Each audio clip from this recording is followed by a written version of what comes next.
Welcome to the Dimension of the Supernatural. Maureen is still under the weather, so you're stuck with me again. I'm Anthony Simonelli. I believe some of you know me, some of you don't. I just want to welcome to the show. Tonight we have Nancy Thames. Yes, I said her name right. I know you guys are going to question me on the comments. Her name is Nancy Thames. Okay. Now, welcome, Nancy. Hi. How are you tonight? Hi. How you doing? Oh, I'm doing wonderful. It's been a beautiful day, and it's just very pleasant. Yeah. Yeah, it was a nice day to get out and enjoy, get some air and everything. So, yeah. Well, I'm just we'll start getting right into it. Okay. First of all, I seen that you worked for the Defense Department at one time. I did work for them for a period of time, and it was very interesting. I thoroughly learned a lot of things. I worked in dentistry for the Department of Defense. I was a civilian, and I did have to have a security clearance. But the only reason why I had to have that is because I worked with the Commander General over the Pacific Rim of the Army, and he was over medical and dental. And basically, I worked at Schofield Barracks, and we were there getting soldiers ready to deploy overseas for a 24-month stay over there. So we had to get them medically and dentally ready to be able to, be away from a facility for that long. So it really didn't have anything to do with extraterrestrials. And I was always having experience before while I was employed with them and afterwards up until this very day. But if they knew about it, they didn't tell me. And I certainly didn't offer any information to them. So working for the Department of Defense, is that what got you into, you're abductee from the... No, well, I don't consider myself an abductee. I call myself a contactee.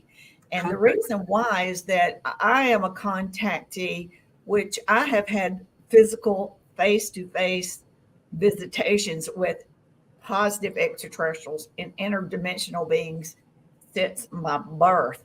And my first conscious memories go back as far as like 2 and 3 years old. And they would always come and get me, and they would always send 3 grays. These grays were reddish brown. One is a female, and she and I are bonded to each other. The other 2, I couldn't tell you. I don't really have any actions with them. She and I are bonded. She gets me, transports me by hand. After when I was younger, she would take a handheld scanning device and use the scanner and hold it from my head to my toes, from my toes to my head, and do that several times. And then my body would start to lift off the ground, or if I was in the bed, I would start to elevate off the bed. And as I would look down, I would see where I was empty. So this was physically happening to me. And when I was very young, I didn't know that it wasn't something that wasn't natural. It was just something that was reoccurring, and it didn't scare me. I thought it was fun, and they made it very playful. Yeah.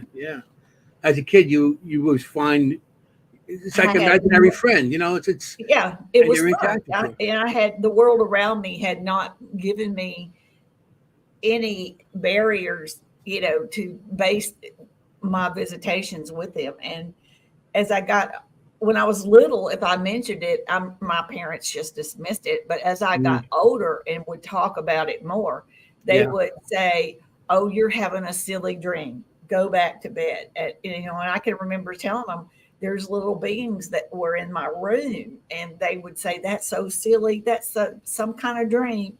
And they would just dismiss it. And then as I got even older, they would say, "Okay, enough of the nonsense. we don't want to hear any more about this. So I learned at a very young age to suppress it. It would keep peace within the family. And then later on, I realized that I lived in the South, the area of the South that I lived in. I grew up in Tennessee, and it was considered the Bible Belt of the South. And people did not want to talk about that kind of communication. And my parents told me, at Girl Scouts, you cannot talk about this. At school, you cannot talk about this. At church, you cannot talk about this. When we go to family dinners, you cannot talk about this, because they have put people in mental institutions for having conversations about this. And it would be embarrassing to the family, for me to start talking about these things. So I learned very quickly that was just not something that you do. But so as I was young, it did not scare me. I was not scared at all. And when I got to about junior high age, and at that point I was reading books on my own, I was seeing things on TV, I was hearing what other people would say.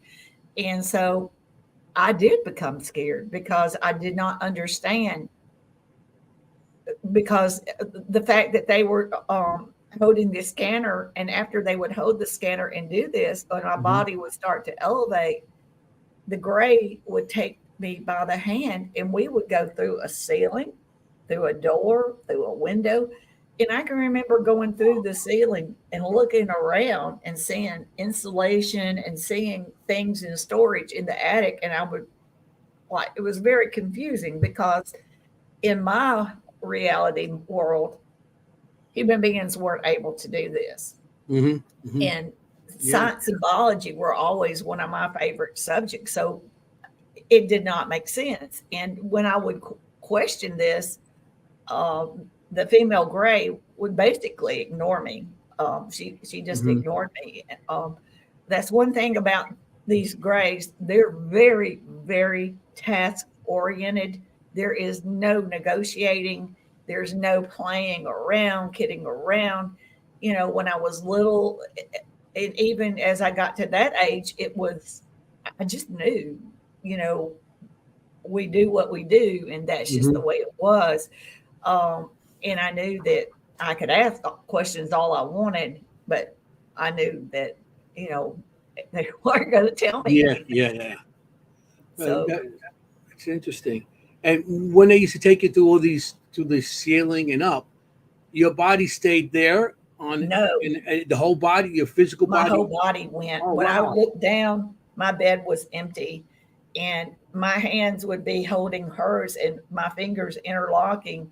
And I would even, touch. She would allow me to touch or feel around on her fingers, and she would allow me to touch up on the upper part of her arm. And I've even touched her face, and she feels like a dolphin. Oh, so, really? Yeah, she didn't mind that or anything like that. But her communication with me is very, very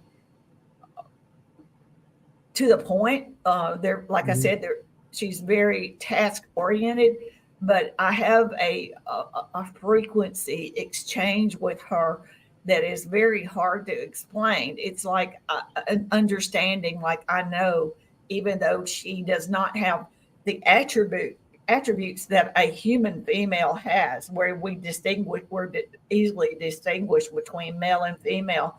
Grays do not have that, but I knew every essence of my mind and soul knew that she was female. And I regarded her as a guardian or mother type extraterrestrial figure, because she's been with me since my birth. I now know, but as far as being very young, and to this day, she's still the one that comes to get me, and I hold hands with him.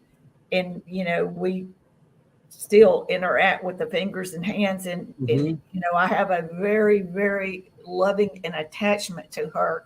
And I feel and sense that she has that for me as well. I mean, when you say grays, what we see in movies and everything, how they perceive it, comic books, everything shows, and they show the gray, the big head, big eyes, no outfits on, and they walking around with like these little feet and everything. How does she look to you?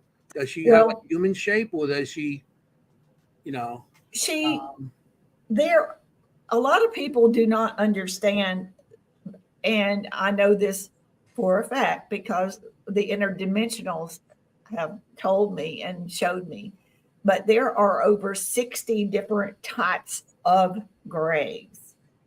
There are different heights, different colors. mhm. She always comes down here with two other grays, and they are 4.5 feet, almost 5 foot, more around between 4 and 5 foot, and they are reddish brown. And they are a gray hybrid. They were designed by the interdimensional, who are humanoid looking, but they're not completely, they have human like features, but they are definitely not human, and they are about 7 to 8 feet tall. And they were designed by the tall grays and the interdimensionals to do the legwork of coming back and forth to get contactees. Um, Extraterrestrials and interdimensionals have the density of Earth is not compatible necessarily 100% Mhm. compatible with them. They can do it, but they don't particularly like it. So they designed this gray, and she is a hybrid. She's biological, she's not robotic. And that's her job, that's her task. And the ones like her, they are assigned to contactees, and they come and do the legwork. And once they come and get me on board on craft, I don't even see her or the other two. My experiences then with the interdimensionals or the tall grays or humanoids, or I've seen reptilians, aquatic beings. It's a multitude of different beings that are all working with the interdimensionals towards the betterment of humanity. Oh, so like we as humans have different nationalities. There's Yes, a different. There's so many different nationalities, or just yes, shapes, models of us. yes. Meat And body here. Everybody looks differently. yeah, and So even the it's hard to grays say. have different like facial type features. Some their eyes are more almond, some are smaller. They have different, they're definitely different, you know, but the common grays that we typically see here on Earth are pictures of the Ebens, and the Ebens were the ones that were involved in the crash at Roswell. So, and they're about 4 foot tall.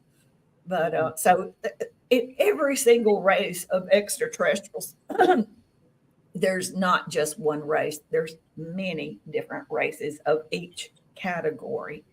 So we have a lot of misinformation here on Earth, Mm-hmm. and that's, we need to know the truth. We need to know our true heritage. We need to know the truth of our planet. There's so much about our planet that we don't know, and information that has been Yeah. suppressed from us. For whatever reason, the powers that be have not wanted us to know where we truly come from, have not wanted us to know that there were civilizations of high technology from human beings Yeah. before the Egyptians. The Egyptians did not build those pyramids. And I don't know Mm-hmm. that, who's to say the extraterrestrials totally did it? I Yeah. think there was high levels of humans, and for whatever reasons, they were either they wiped themselves off with misusing their technology, or either they ascended to higher consciousness. I don't know. There are some things that we'll Mm-hmm. never know all the answers to. The extraterrestrials and interdimensionals know, and they let me learn things as I get older, and as Yeah. they feel that I need to know, or as they feel that it would be beneficiary to me. Yeah. Yeah. Yeah. Uh, like when they take you to the, where they take to a ship, they take to a planet, they take you, where do they take you? Because I know even they say some of them might be in the ocean, Yeah, some yeah. submerged down in the bottom of the Well, ocean. I'm 63 years old, and this has been happening to me all my life. Hmm. And I've had many, many experiences. I've been on a USO, a craft that goes underwater. I have been to uh, cities of theirs. I have been to places here on Earth that they Hmm. wanted me to be there for whatever reason. I've been on craft. Um, I've experienced being, I kind of hate to even say some of the places that I felt or I know that I've been to because it would sound so far out there.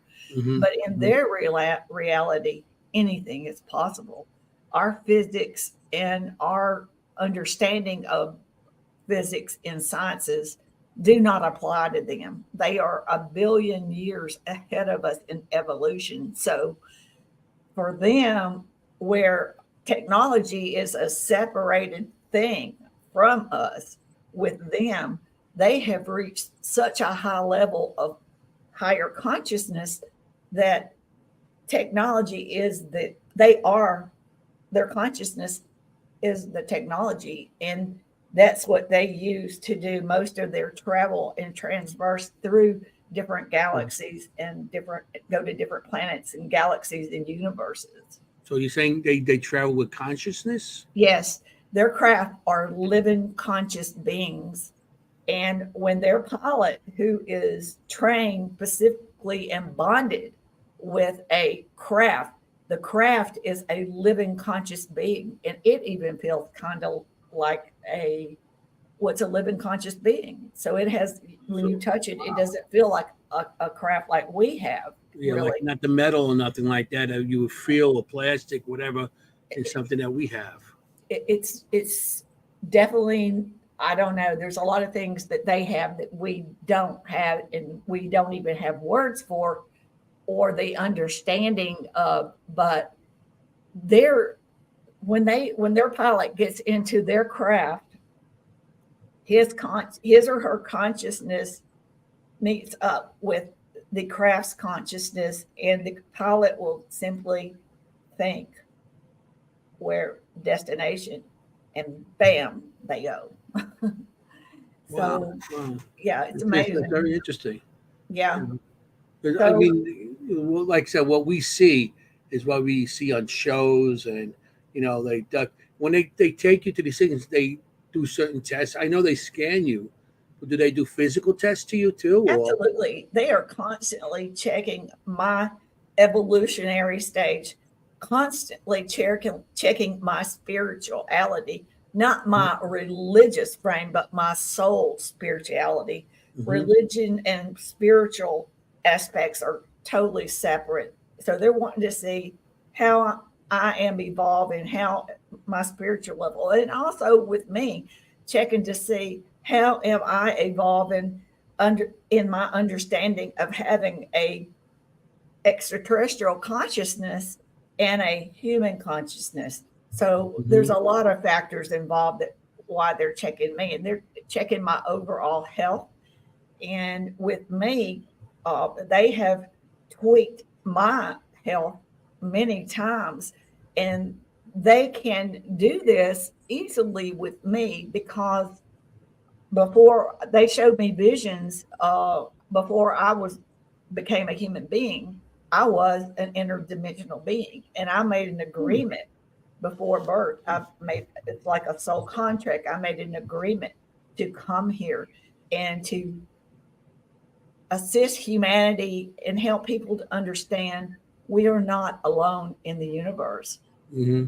And they are here now because we have reached a pivotal moment in our human being evolution. We are reaching, all of us, the whole world, humanity is reaching higher level of consciousness, which means our awareness is moving from a 3D dimensional world, which has kept us with kind of like blindfolders on, where we can only see what we can see in the 3D world, but we are reaching a higher level of consciousness, moving up to a fourth dimension. And as that happens, and it happens very slow, we will become more aware of the world around us, and things that we didn't see before will start to be seen by us. And we will be more open and aware and higher intelligence of understanding our place in the cosmic realm and what all this means. So basically, I'm here to help people understand we're not alone. I'm here to help people to understand we have been misled and misinformed about a lot of information. I'm here to let you know that they are loving and benevolent, and they have no desire to take over. They have no desire to harm us or anything of this nature. They are simply here to assist us, because we have reached a level, not only as we are in our intelligence, but with our technology. And we're at a point where we can either wipe ourselves out and use it unwisely. And they've seen other species and beings do this throughout universes. And because of them being a billion years ahead of us in evolution, they've seen a lot of things. So they look at us as children because they did play a part in our creation. We are not created by one single race. We are created by many different races. And one thing that they wanted me to also make sure that people understand is that what they love about our planet, they love us and they see us as children, but they love our planet and they see Earth as and Earth is, and they see her, and she is a living conscious being. All planets are living conscious beings. Everything on our planet is living conscious beings. Our trees communicate, our plants communicate, our water is a living conscious beings. Their consciousness is not necessarily the same as ours, but they have a consciousness and they communicate. And you've heard this saying, as above, so below. What that means is that humanity, all of human beings, we are all connected. We are connected to everything that was created on this planet, including the planet Earth. We are connected to all things in the universe, including extraterrestrials and interdimensionals. And whatever we experience or whatever we do, like playing around with nuclear weapons and things of mass destruction, it would not only wipe us out, it would wipe out the balance of nature. It would wipe out, disrupt our planet. It will ripple out into the universe and affect the universe, because what we do also affects them, because we are all connected. We are all one. And the powers that have been manipulating us and controlling us for eons have managed to keep us separate, because they know once we all wake up, reach our higher intelligence, and realize that certain things are not working for us, they no longer serve humanity, and we wake up and realize that we need to think differently. We need to do certain things differently. We need to come together as one, unified as one, as we're supposed to be. And we realize all our connections with everything, when we were created along with this planet and everything on it, everything a human being ever needed to sustain us throughout our lives was placed here on Earth. We do not need synthetic drugs. Those were not, our bodies were not designed for those. What we need is to have the toxins removed. No longer have the toxins in our air, no longer have the toxins in our water, no longer have the toxins in the foods, no longer be manipulated and made to work 9 to 5. working ourselves to death. And by the time we reach retirement age, we can't even enjoy it because of our health. And that is because they have purposely given us on our television, it is negative information, negativity to keep humanity in fear, keep humanity separated. Everything is done with intention to keep us dumbed down, because if you're kept at a lower conscious level and you are easier to control, a smart human being can cause a lot of trouble for a dominating group that's running us and manipulating us around, including our governments and our people that are politicians. They put them in office and then they play them like puppets and manipulate them to everything is to better them. And there's lots of technology that they've been sitting on that could have changed our world drastically. There should be no poverty. We should not be paying for fuels. We should not be paying for electricity. All these things, they've had this technology and been sitting on it. And there's cures for diseases. We should have no diseases. Yeah, I believe that myself. And so now that we're going to reach higher consciousness, people are going to wake up. And when we all worldwide start waking up and see, this is not about me. This is not about the United States. We're talking all of humanity. The positive extraterrestrials and the interdimensionals are here to assist us and help us, because we are waking up and reaching higher consciousness, and we can use a good hand with assistance and use this technology instead of everybody worrying about it destroying us. Learn that it is a man-made. AI is man-made. It is a man-made tool. Yes. We have to keep it as a man-made tool. Use our intelligence. Use their assistance. Use it wisely. Use it to better all of humankind, not just a few.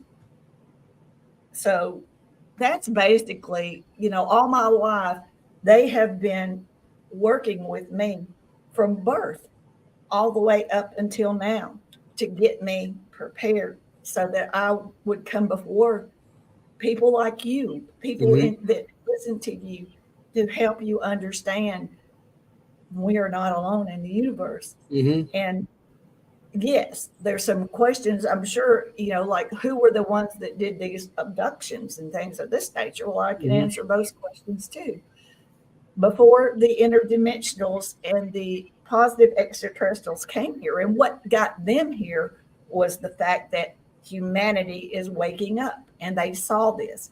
So when they saw this, they started coming here about 5 years ago or so. I'm not exact on that date, and I do not know everything and don't pretend to, but I do know what they've shared with me.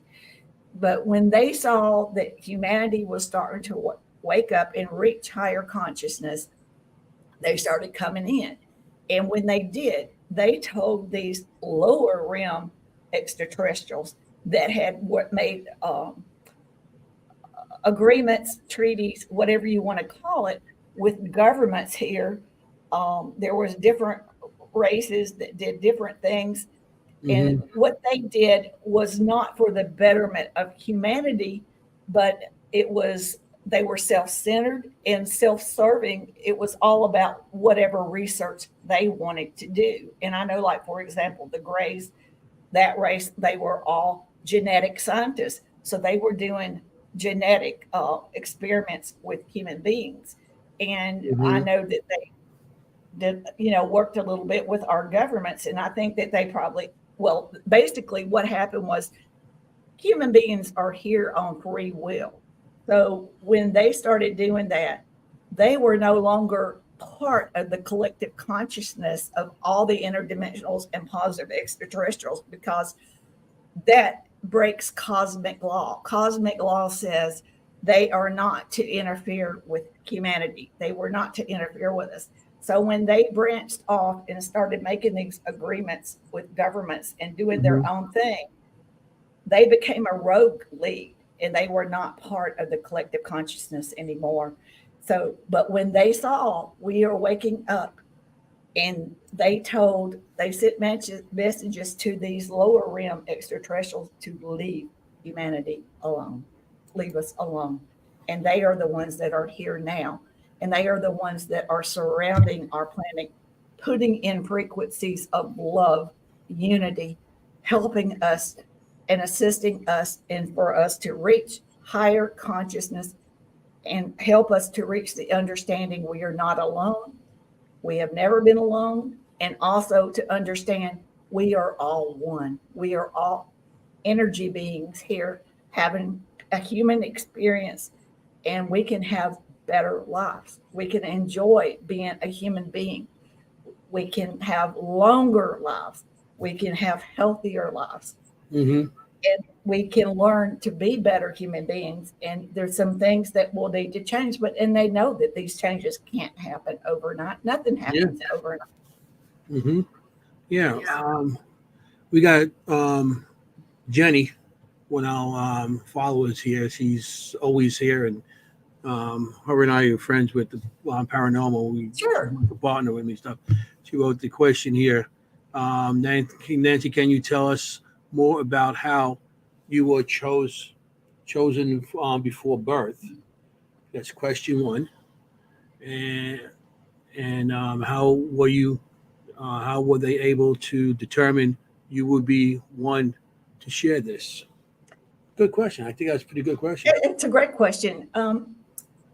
They gave me a Kundalini awakening about 2 years ago, and they had been telling me and preparing me for this all my life.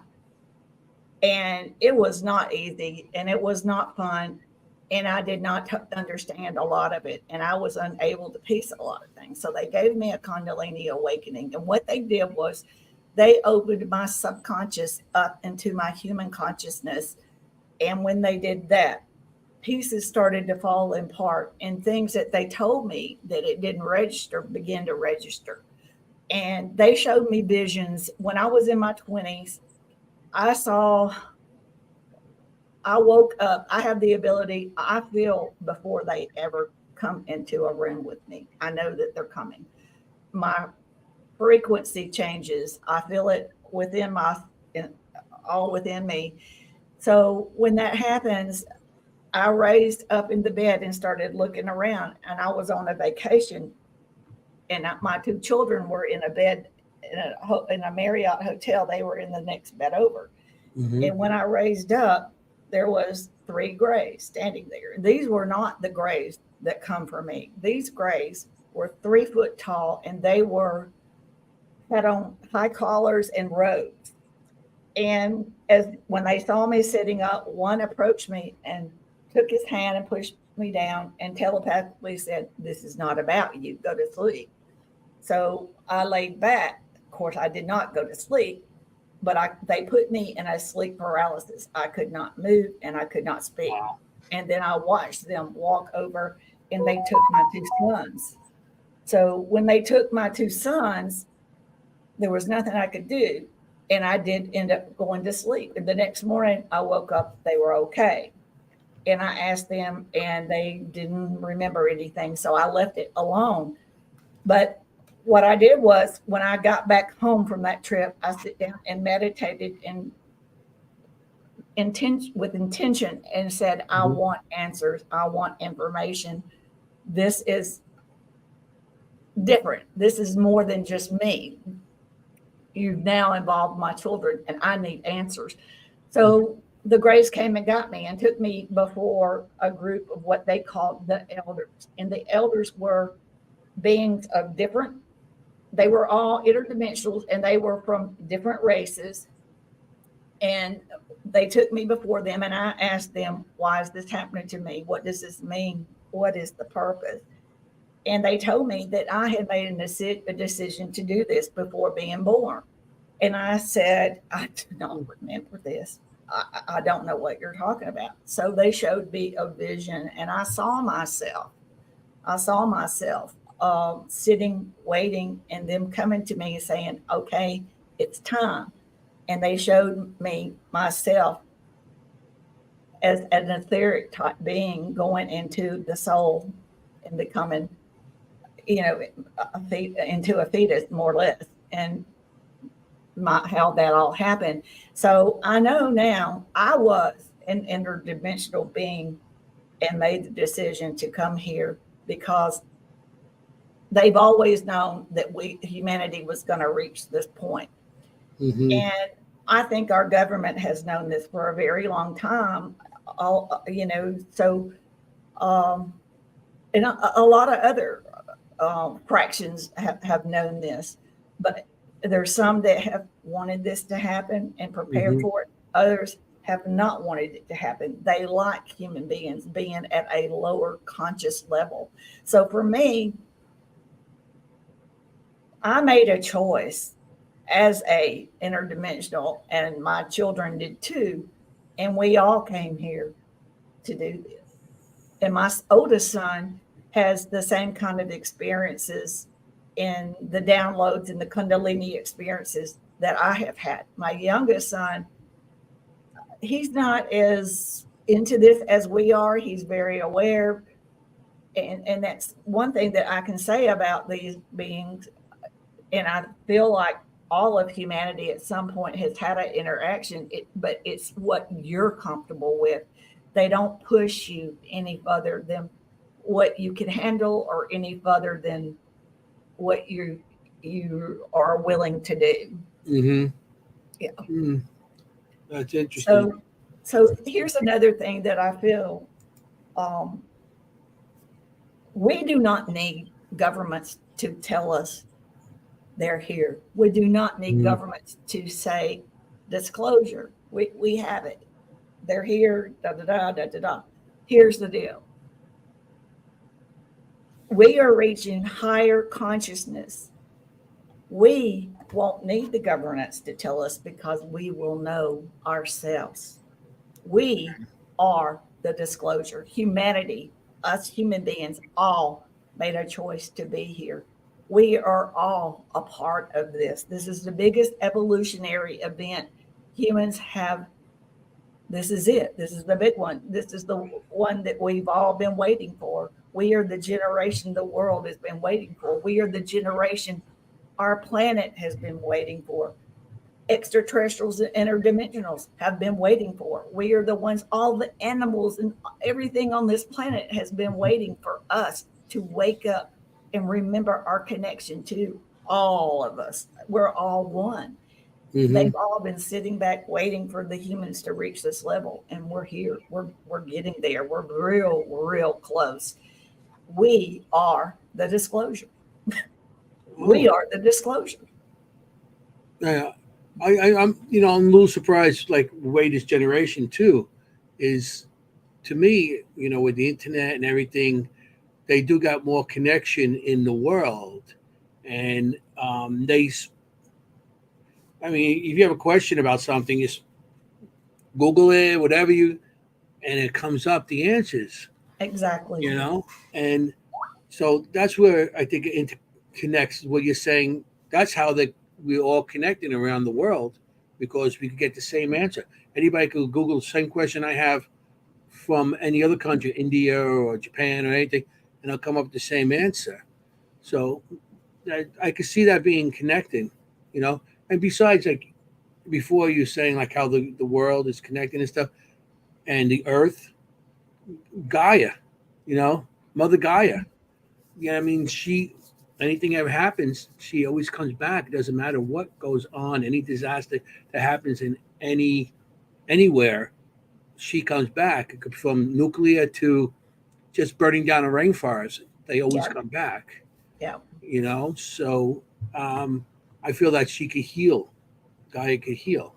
And that's interesting how you say that the place they take you to, like whatever, if it's a ship, it has like it's alive. It's just like the Earth. It's alive. The Earth is alive. It's always alive. But it's never growing out of the ground.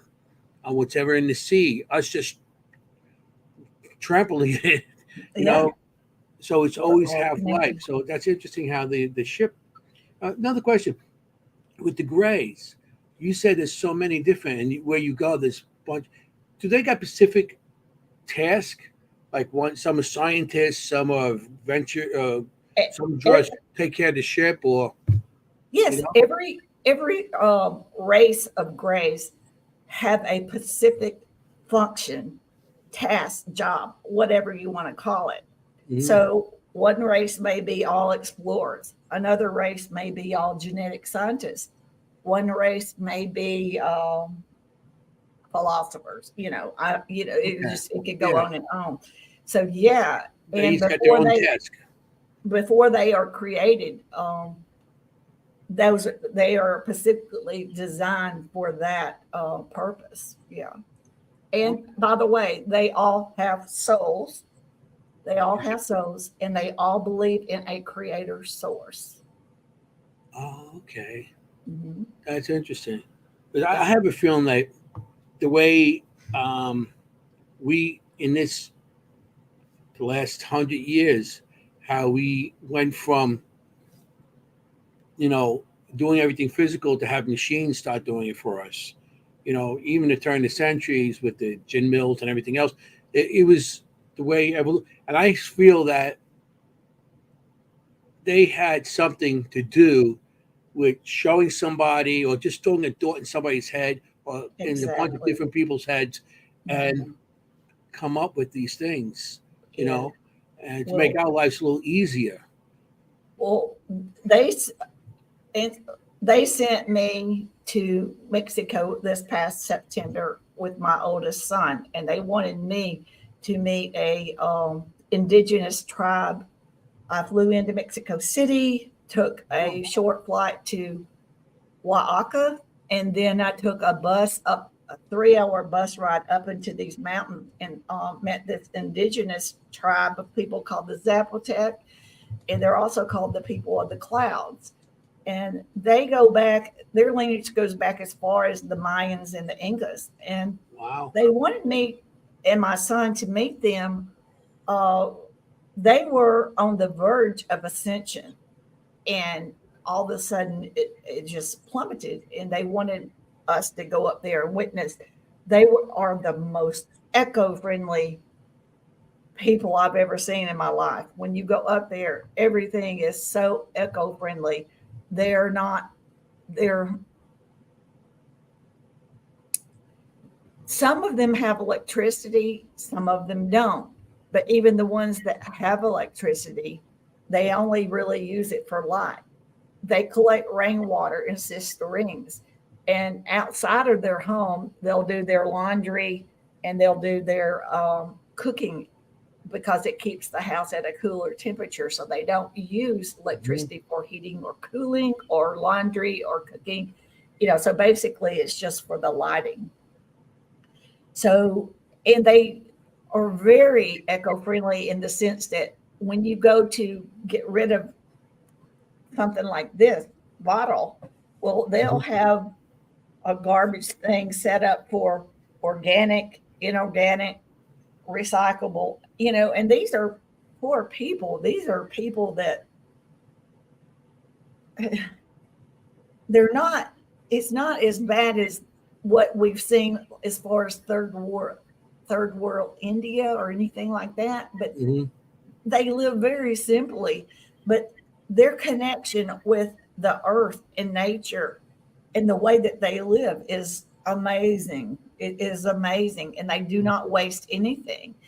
And Yeah. my son went with them. They go foraging through a forest, and they look for plants, and they were showing my son plants that are edible. And they were showing my son how, if you see, for example, a family, they call plants a family because they know that plants are living conscious Wow. beings. Really? They have an understanding of that, Yeah. and Yeah. they Yeah. understand their connection. So when they go through the foraging, if they come through a family of say mushrooms, they explain, they if there's a family of five, you only take it at the most three. You never take more than what you need, Hmm. and you always leave room for that plant to continued growth. You don't just take the whole thing. Mm-hmm. And Mm-hmm. like a tree, you if they don't need the whole tree, they would never destroy a whole tree. They might take a limb and then use the limb, but they always give whatever they take, they give it room to grow, and they have respect for it, and they just understand their connection. And I think back in eons ago, we used to know we used to understand that we had a connection, Mm-hmm. but because of the way that we've been programmed to live, we have lost our connections that we already knew, but these things are seated down still inside us, and in our hearts we know it. So it's time that not only do we reach higher consciousness, but we start looking within, ask ourselves who we are, not what the world around. For me, for example, not the Nancy the world around me has programmed me into being, but the Nancy, the soul, my inner self, the one that chose to come and be on earth. What is that Nancy like? Mm-hmm. What did Nancy come here, and what was her purpose of being a human and having the human experience? Not what this crazy people that control us and manipulate us have Mm-hmm. turned us into, you know, because basically, I hate to say this, but we're basically living in a slave race. We are a slave to a system or an order of living Mm-hmm. that really no longer serves humanity. We are outgrowing Mm-hmm. things. Our banking systems are breaking down. Our religious systems are breaking down. And there was nothing Yeah. wrong with them at one point in our life, in the life of humanity. It served a purpose and a function, but we are outgrowing certain ways and certain thinking. And it's time for us to use our higher consciousness. Mm-hmm. Wake up and realize our world is changing and we have to change with it, but in a positive way, in a better human being way, and realize we are all one and we are all connected. Yeah. So, That's really interesting. You know, the way, like, you know, I've been, interested in all this for a long time. Because, with us with the paranormal and some of the stuff that we go through, and and what is, sometimes you think the stuff that we're seeing, could it be something from another planet that's interacting with us? And it's not in every location. I'm not saying, but some locations I go to that they say, well, it's haunted, and there's UFO sightings on the thing, and they see grays, or they see something, and I sometimes it's like, what are we actually seeing? You yeah, know? I have actually had an experience with the interdimensionals and the tall grays, and there was an aquatic being and some humanoids. And I was taken on craft. I was an observer, and there were other humans on craft with me, and they were female, a female Mhm. girl. And when I got there, they were all busy doing things, and I didn't really understand what was going on. So I asked the female um, companion or person on craft with me if she knew what was going on. And basically, what was going on is that we were on an explorer craft, and what they were looking for were, I didn't know what the word meant at the time, but cryptids. They were looking for creatures that were either had jumped their dimension. Um, I don't know how they got to where they are, Mhm. a tear in the fabric of time, or probably more a tear in Mhm. a dimension. I don't really know how it happened, but I know Yeah. that Yeah. they were looking, and they had what would be equivalent to computer screens looking for heat sensor entities. And when they would see them, get them located, then everyone would get seated, and then I was only observing, they would take us to where this creature or cryptid was, they would send out their team, which was different extraterrestrials and interdimensionals, and they would go out and retrieve this creature or cryptid. Wow. Contain it and then take it back to where it belonged, because they do not like for that to happen, because they're not out. They don't want human beings to go through fear unnecessarily. They don't, they were where they were not supposed to be, and it was creating havoc and fear. And that's what their sole job was, is to go out and get these creatures and take them back where they belong. Yeah. That's interesting, because when it comes to cryptics and all that, well, being the field of what I'm in and we're in, I come across a lot of people that, Bigfoot and all these other kind of cryptics. And that's interesting if they are species or animals from another world that does slip through between. That's exactly dimensions or different time and stuff, because I mean, the people out there, they see them, they take pictures of these things. And when I encounter them, they really, these people talk about it like, yes, they're real. It explains why they never find any bones or anything of this sort, because really and truly, they're just exploring our dimension. They know they don't belong here, and they're just exploring. They're just as curious about us as we are them, or simply, you have to understand, our planet Earth is a beautiful, beautiful place. Yeah. Who wouldn't want to explore it? It's beautiful. So, yeah, they're just like venturing out, but unfortunately, it does create a lot of drama, fear, and unnecessary havoc. So they will collect them and take them back. Yeah. I mean, when they, where do they come from? Is there a galaxy nearby, universe? Where they, because it's a long way. I mean, it takes us light years to get out of the galaxy. Okay. I mean, light years is a long time. I'm assuming they have some. For them, in their reality, in their world, there is no such thing as time. Okay. Human beings made up time. There is no such thing as time for them. Everything is happening here now, all at once. Okay. All at once. So, and as far as like they come from different dimensions, what we have to understand is dimensions are not physical places. Dimensions are higher consciousness. And us living in a 3D world, we're limited. We can only use our 5 senses to understand the world around us. They are above and beyond us in evolution. So what they can see, what they can do, what they can experience is far beyond what we can do. So as far as dimensions are kind of like, we can't see it, but they're kind of like layered.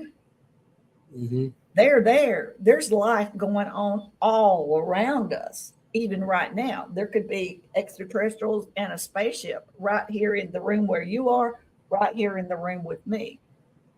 And we simply don't see it because of our only being able to see in our 5-dimensional world.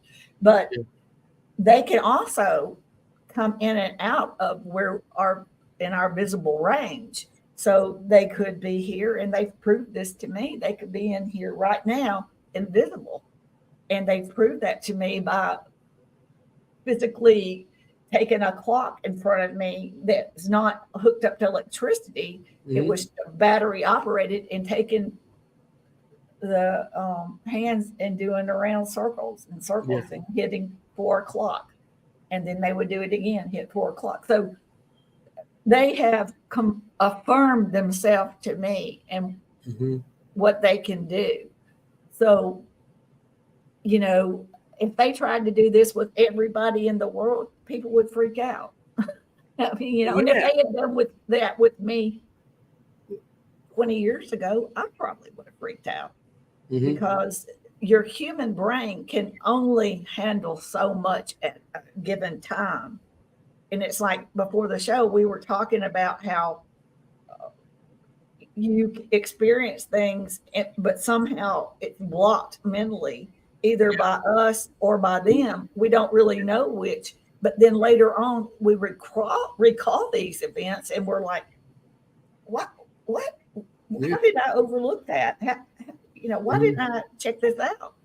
So our brain protects us in a lot of ways. Yeah. Yeah. Well, like I said, if they could be in a room, that maybe us as paranormal investigators is catching their shadows or something to do with them if they're invisible, because we Well, call I them do. spirits then. Yeah, We call them spirits, ghosts, or those entities. things are real too. Those Hmm. things are in a different realm, Hmm. and they're very real because I have seen ghosts. I have Hmm. seen Bigfoot. I've seen a cryptid.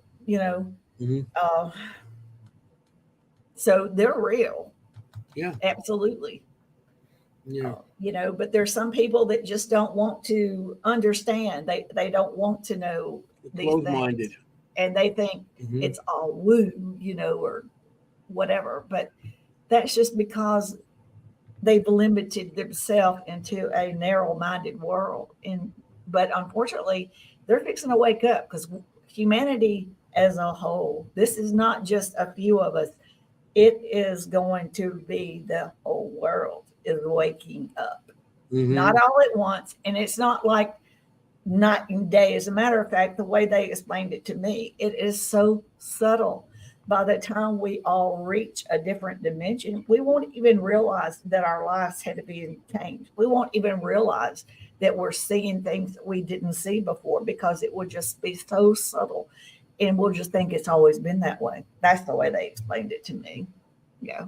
Because everything has to be done in a beautiful design way. And if you Hmm. look at how the whole earth is made and even our bodies and things, it's done with a beautiful design, beautiful intention. And it was all done with high intelligence. Mm. It's amazing. Yeah.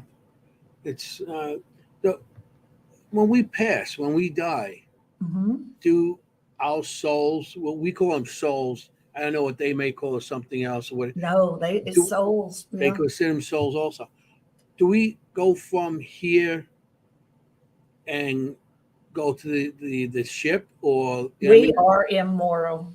When our bodies, we are in a human costume, a Mhm. vessel, so to speak. We'll Skin call it a suit, that's what we vessel. call them. Yeah. We are in a vessel, and when this vessel ceased to exist, and a lot of that is done because we are programmed to think that we become old. We are programmed to think that our lives end. So a lot of these things will change because we're going to learn to become more positive and get rid of a lot of this programming. Hmm. But kind of like rewiring the biological clock, so to speak. But basically, when this body dies, our soul and our consciousness are not in a organ in our body. Our soul and our consciousness moves on into not into a craft or anything like that, but it moves up into a higher dimension.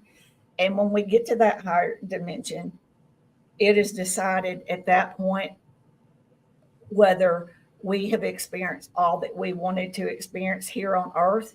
If we have not, some choose, and you go before, like what I saw with a group of elders that understand the spiritual side of your soul side and whatever contracts that you have agreed upon. We all have free will, and we made a choice to be here. So they look at that, and if everybody's in agreement, if you haven't reached those experiences and goals, you will come back and experience being a human again. If you have reached it all, you can experience being an extraterrestrial, a dolphin, or whatever you decide. Or if you want to, you can stay in an etheric state and reside at the highest dimension and just stay there as long as you want forever. And there is no end. And, it's just like there are many universes, many galaxies. Hmm. This we are. we are basically, our soul goes on and on and on and can have so many experiences. This is not our end at all. It's our Yeah. beginning or part of our journey. Yes. It's Yes. still part of our journey. Coming to Earth is a learning experience, and our past lives and memories are removed from us. It's just like for me, they showed me in a vision where I was a interdimensional being and chose to be here to help humans understand these things. But when I was born, my memories were wiped out, and they have activated these things throughout my life to bring it out, and then finally the Kundalini experience to open my subconscious and help me to remember. So, in the way I understand it, future generations of humans, these new children being born, their DNA is more activated than ours. We have so much of our DNA that's never even been activated because they have purposely kept us dumbed down. Our pituitary, our pineal gland, our pineal gland is crystallized because of all the toxins that we consume.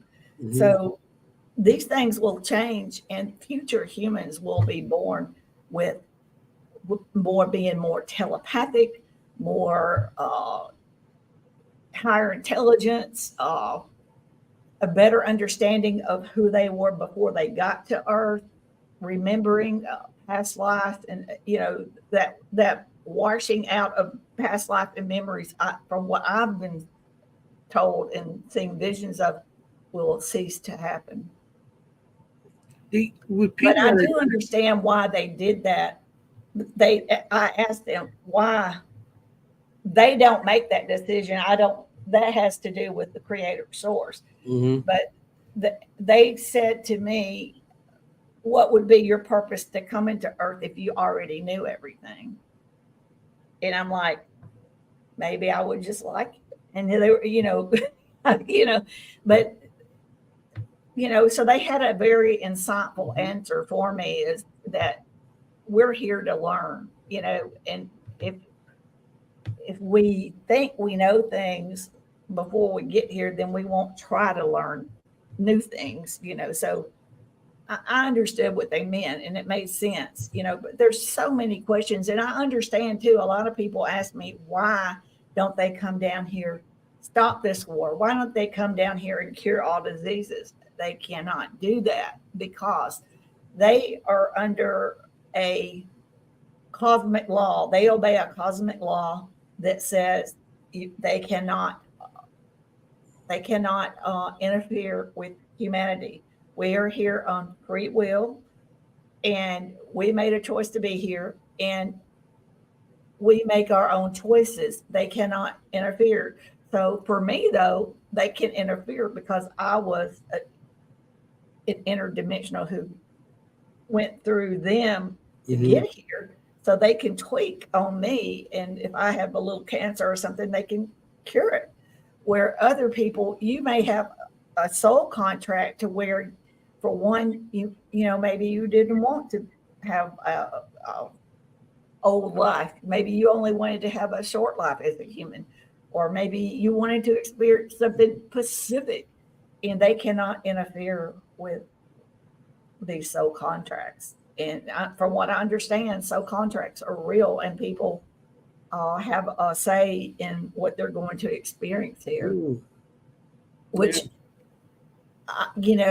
it's disturbing. I'm not going to lie, I find that a little disturbing, but I understand that there's so much that we do not know and probably will never know or understand, so.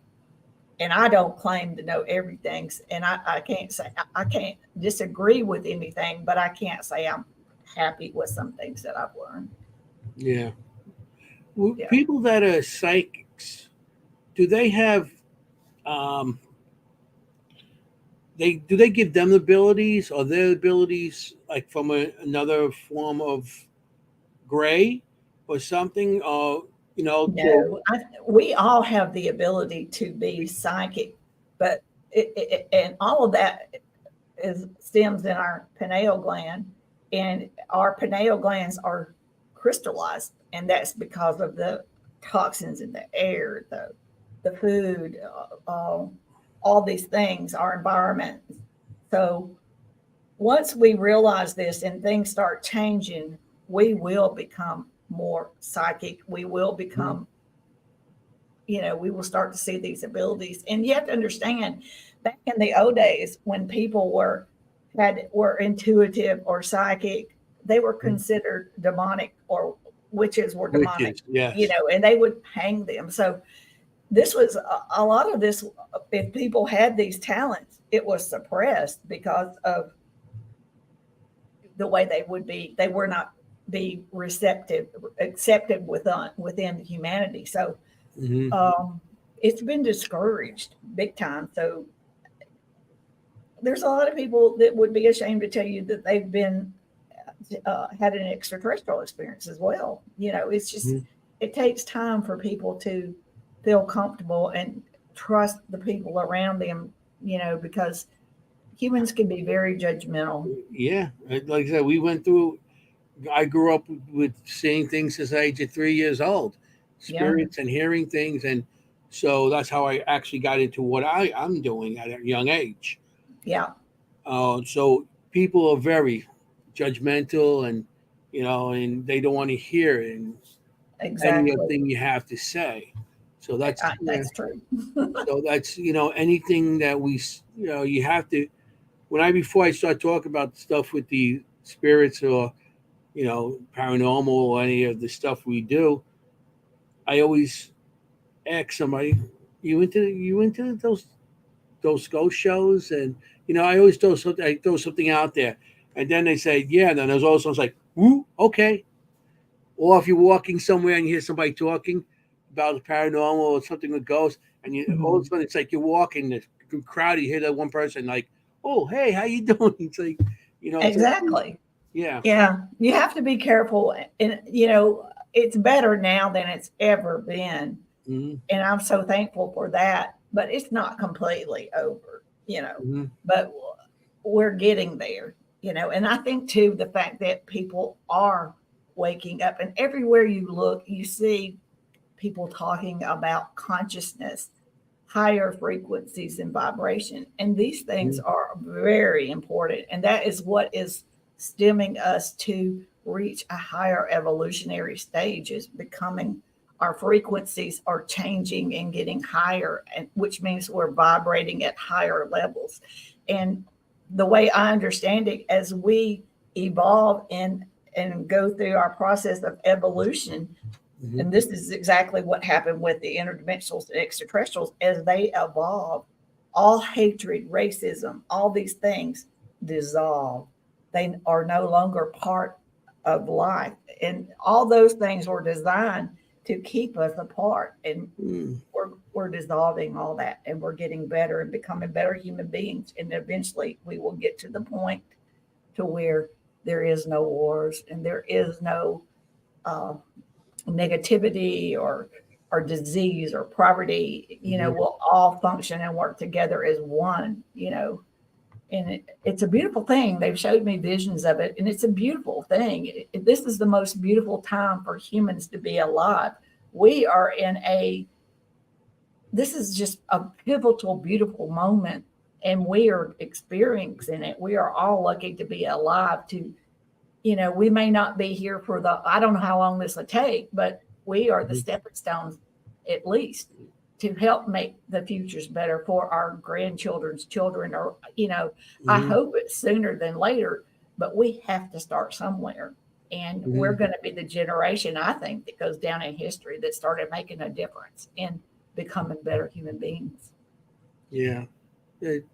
With a lot of this stuff, going on with the world now, with all this, we got, hopefully it happens before we destroy ourselves. Yeah.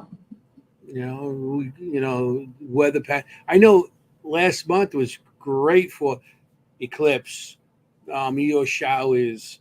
What else? The alignment of planets and everything. So Yeah. I think that was a great month for, I don't know if that affects anything that they do, up there. Oh, absolutely. You Yeah. know, maybe they have a holiday when the planets line up. I don't know. Well, look at this. Look how many things I know, how many things I saw about the world was going to end, Hmm. all these negative things, and it never happened. Hmm. So, what we have to do is continue and work towards being more positive. And when we see something negative like that, we replace those thoughts with two positive thoughts, Yeah. realizing that those things are being done on purpose to keep us separated, to keep us Hmm. in a negative, fearful um, life. And we step up and say, no more. I want to be a positive, happy person, and I want everyone around me to feel my frequency, feel my beautiful, positive energy, and start doing this. And it's kind of like the common cold. It becomes contagious. Everybody wants to have that feeling because it feels good, and it will spread. It will spread. So we just have to start changing our thinking and not think negative. And I personally, I don't watch the news or anything. You know, Hmm. I know that they're doing it intentional. They want to keep people in havoc and Yes. fretful, and that's how diseases start. Is from feeling negative, and you know if we can maintain, we can have better health if we maintain being positive, happier person, Yeah. and trying to make the world around us see the beauty in it, not the ugly negative things. And Hmm. and you just make a habit of seeing the beautiful aspects of things, and Hmm. eventually you'll just start doing it. It just happens. Yeah. It's like people, they just be happy with what they got instead of what they feel like they should have. Right. Happy what you got, family, life. It's not all about money. Yeah. It's not all about money, health. If you Yeah. have, if I wake up in the morning, got breath in my lungs, I'm happy. It I'm shows lucky me to I be got another alive. day. Yeah, it's another day I got out here. You Yeah. know, And it so can be a good and happy fun day. yes. We kind of create our own reality. So if you Hmm. wake up grumpy and in a bad mood, Hmm. every people, it makes other people that way. Where if you wake up happy and joyful, it perks them up. I mean, it's Yeah. just a normal sense of being if you think about it, and it's something very simple and inexpensive to do, and it works. It's very effective. Yeah. Yeah. It's um, what with the you said there's some that are like amphibians or from the ocean, or do they live in our oceans? Are they particularly around bases in the ocean, or because I know Um, it's like um, the octopus and everything. They say they have DNA from aliens, and how the dolphins communicate, and even the whales. You know, oh yeah, they are they're of a higher consciousness, and they're very aware of, and they understand their connection with everything. hmm. Um, the aquatic beings, I know that in they are not hiding. For example, let's just start with this. They are not hiding from us. Our skies are teeming with activity, extraterrestrial Hmm. craft. We simply cannot see it. Some people can get night vision binoculars with infrared lighting in it, and they can actually see these craft. Some people are more aware of and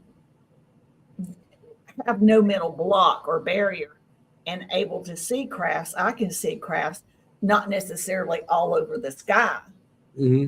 but yeah, I do know that there's lots of people that buy these and purchase these night vision goggles and have the infrared lights, and they see things. And I've seen video footage of it. I got And I know the Army, they have military grade where they can see all these things. Yeah, military grade is really. And from what they have shown me and expressed to me, our solar system is teeming with life. We just simply can't see it. And they may not live like we do on the top surface of Earth, So, for example, like Venus is a very, very hot planet.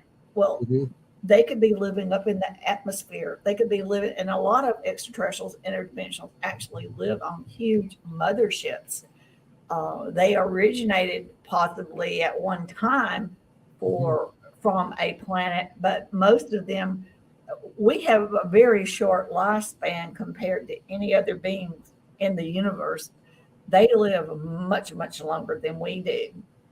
So a lot of them live their whole lives on a mothership, and they transfer. I know, like the positive in the interdimensionals, a lot of them travel throughout different universe and different galaxies looking for beings that are reaching higher consciousness to introduce them into the cosmic realm, because that's where we're headed, is understanding our place, our origins. That junk DNA is not junk. We are extraterrestrial, and we have that in our DNA, and we are headed towards being a member of the cosmic realm, and we're going to understand our place, our origin, and our significance, and how important we are. And we are very unique in the fact that we can become interdimensional with their assistance, whereas these lower level extraterrestrials cannot, because they are not in good grace. They are been excommunicated from the interdimensionals. The positive extraterrestrials can travel interdimensional because they were given the technology and the assistance, and that's where they will assist us.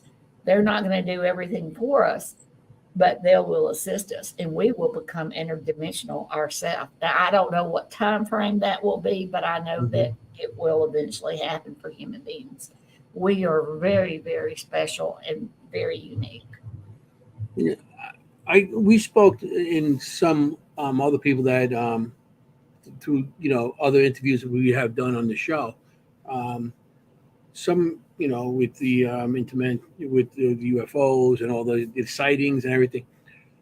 Some believe that they actually they mate with earthling and making like what do you call Hybrids. it?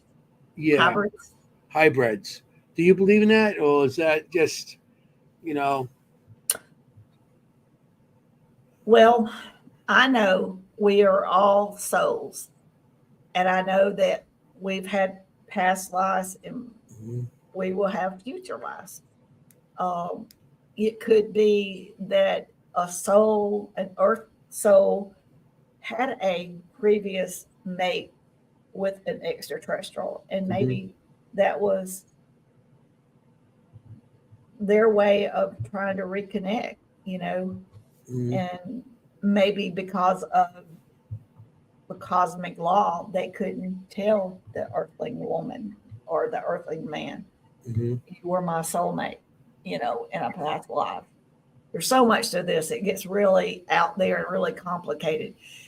And I also know that one group of Greys, are genetic scientists and researchers. So they were doing research genetically to have hybrids, and those hybrids, it would make sense to me that these ladies all have a very similar story. I didn't experience it, but it has to be true. There's too many women that have claimed the same thing, and I do know that that particular group was excommunicated from the interdimensionals and positives because of what they did. So I do know that those offspring, there's stories of women later meeting them and having interactions, and that makes perfect sense to me, that because of them being half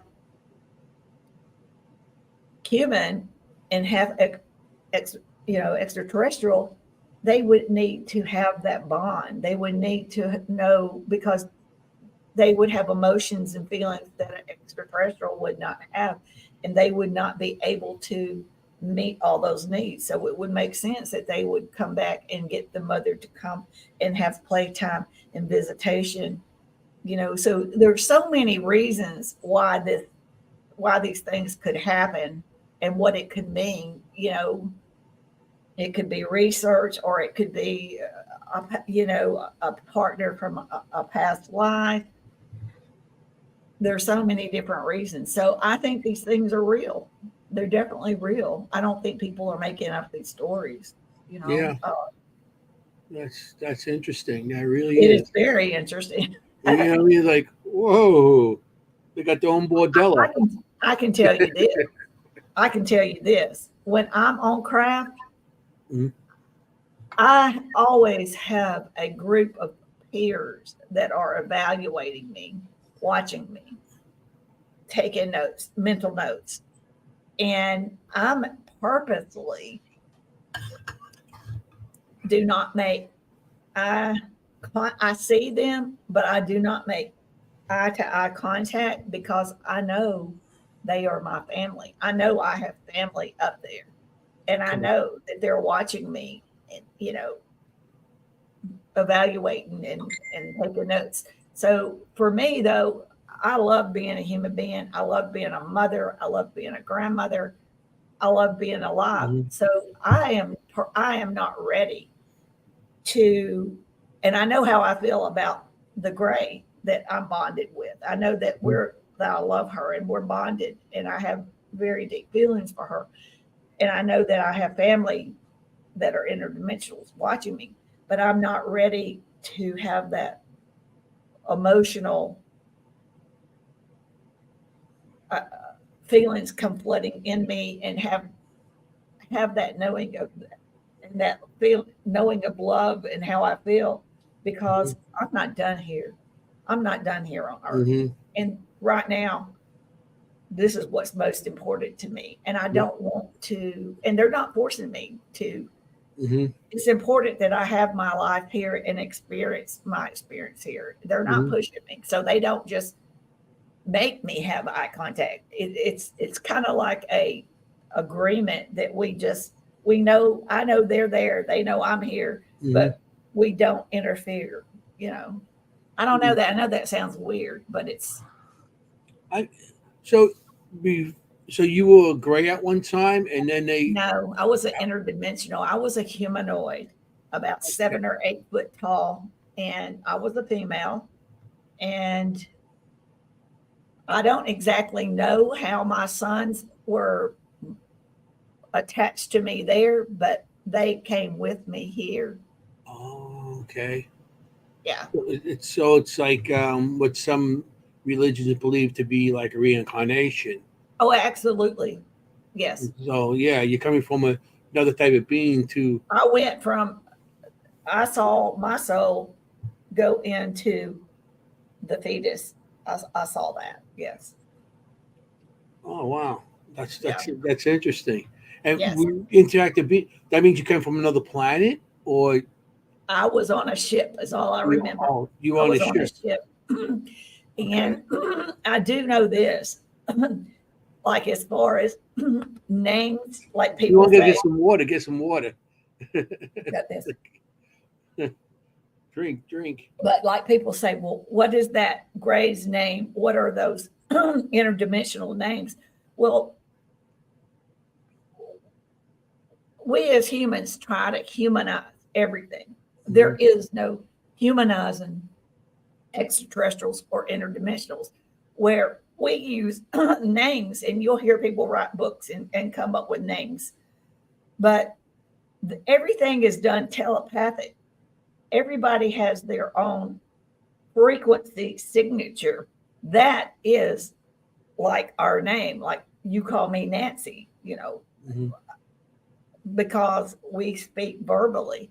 But in their world, it's all telepathic. So there is telepathic signatures. So In other words, they don't go, when they're telepathically talking to me, they don't go, hey, this is George. I mean, because Yeah. I already know who it It is. is. I don't know how to explain it. They are at such billions of years ahead of us in evolution and intellect. And there is no humanizing.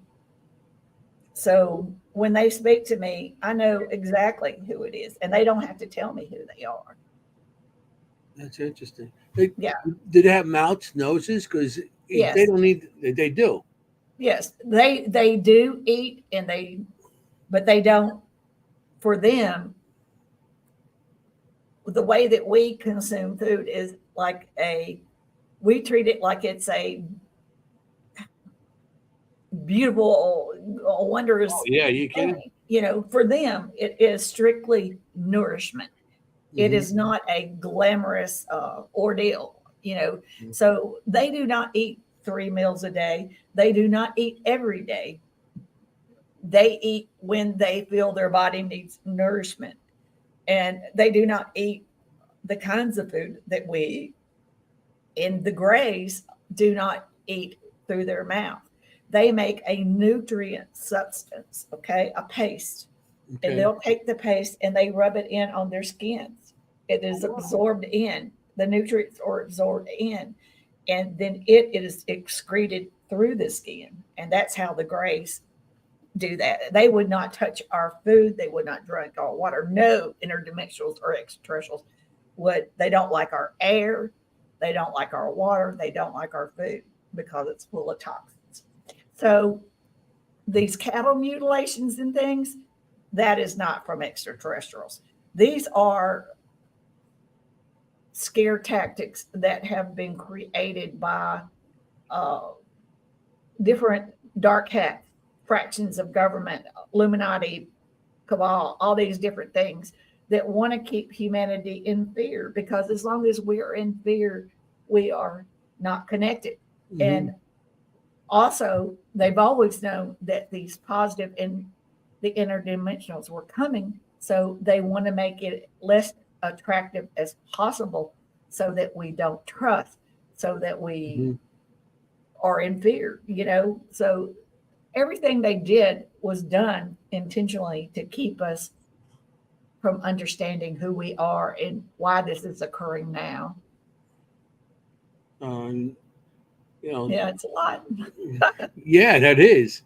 It's interesting, and how they absorb it through their skin and everything, and they just food, and it's all a nutrient. It's not a taste. Like I need people know in the audience, Todd and Camilla and Jenny. I need my cannolis. Oh, I love those. I Yeah. need my cannolis. Hey, without my cannolis, it's not a day. Yeah. Well, I'm Taurus, so food. I love food, but I do know, and I noticed my son. He's also a Taurus, but as he gets more downloads, he is becoming more conscious of what he eats, and he's becoming.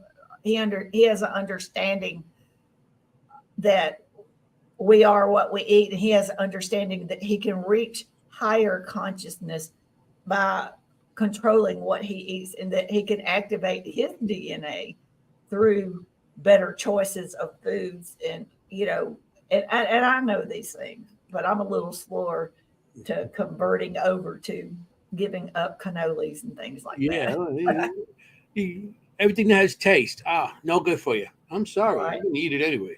Yeah. It's But like, even the United States, to compare to someplace like Germany, we are such an obese country, and our FDA, what is approved here, is not approved in European countries at all. Oh yeah, I know that. And even some of their fatty foods, like in their sausages, like German brats and all those things, they're even healthier than what we have here. I mean, I've seen stuff like that. Yeah, it's like we put more crap in our foods here than any other country. And that's a big problem. That keeps us unhealthy, keeps us at a lower intelligence, and it gives us shorter lifetimes. Yeah. It's the food tastes good. Gotta eat it. Gotta eat. Well, that's because we've been programmed to think like that. Yeah. Well, like I said, growing up Italian. Yeah. Yeah. Every meal you eat for every. You're sad, you eat. You're happy, you eat. You anything, any kind of emotion, you eat. Emotional. Sundays, the big Yeah. Sunday meal. It's family gets together. It's family sits down and have good meals. Friends, you get together with your friends. You have to sit down and have a good meal. But that's our fun too. It's like Yeah. so that's. I mean, Exactly. I understand. I Yeah. don't know. I don't know if the Greys understand that. Sitting around, No, they don't. rubbing paste on each other. I don't know about that. Yeah. That's just, and they don't sleep like we do either. They don't require as much sleep. So, Oh, really? No. mhm. Well, I don't get much sleep anyway, so maybe I'm a Gray somewhere. You could be, yeah. It's like, what sleep? Mhm. You know? But I know that even like the Nordics and the Palladians and stuff, food is strictly a nutritional event. They don't require much sleep or much food. Mhm. So they stay very tall and very thin. Yeah. Yeah. So, yeah, I can't say food. No food. Wait a minute. Yeah. Um, They've showed me they like to socialize. You know, they have their version of games and they have music, mhm, their versions of art. So and they have areas where they socialize and entertain each other, and mhm. so it's not all just no fun. And I've seen they don't have the full humor.